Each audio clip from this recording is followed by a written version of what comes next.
அஸ்ஸலாமுஅலைக்கும். ஒரு டிஃப்ரெண்ட்டான ஷேட்ஸில் ஒரு லாங் ஃப்ளார் உடைய அபாயா பார்க்கலாம். இதில் நிறைய கலர் வெரைட்டிஸ் அவைலபிள் இருக்குது.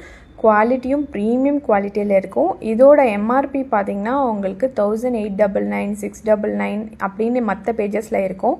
பட் நம்ம பேஜில் ப்ரீமியம் குவாலிட்டியில் உங்களுக்கு லோவஸ்ட் ப்ரைஸில் அஃபோர்ட் பண்ணுறோம். ஸோ இந்த வீடியோ ஃபுல்லாக பாருங்கள். இது வந்து ஃபுல்லி ஃப்ளாட் அபாயா. உங்களுக்கு டபுள் அம்பர்லா வந்துடும். இதில் பியூட்டிஃபுல்லான பிரிண்ட் ஒர்க் பண்ணியிருக்காங்க. உங்களுக்கு ஹேண்ட் பார்த்திங்கன்னா கஃப் ஹேண்ட் வந்துடும். Soft TikTok fabric. இதிலே மைனரான ஒரு ஒயிட் கலர் ஸ்ட்ரைப்ஸை கொடுத்துருக்காங்க. பிக்சர் ஜூமில் பார்த்தா உங்களுக்கு தெரியும். இதில் 54, 56 and 58 sizes available. Full and full all over India free ஷிப்பிங்கில் வந்துடும். ஜஸ்ட் உங்களுக்கு 1250 ஃப்ரீ ஷிப்பிங்கில் வருது. இதில் ஒரு 6-7 கலர்ஸ் அவைலபிள். செம்ம லுக்காக யூனிக்காக டெய்லி வியருக்கு ரொம்ப கம்ஃபர்டபுளாக இருக்கும். லிமிடெட் ஸ்டாக் மட்டும்தான் இருக்குது. இந்த மாதிரி கலெக்ஷன்ஸ் அண்ட் அப்டேட்க்கு நம்ம சேனலை ஃபாலோ அண்ட் சப்ஸ்கிரைப் பண்ணுங்கள். ஸ்க்ரீனில் இருக்க நம்பருக்கு வாட்ஸ்அப் பண்ணுங்கள்.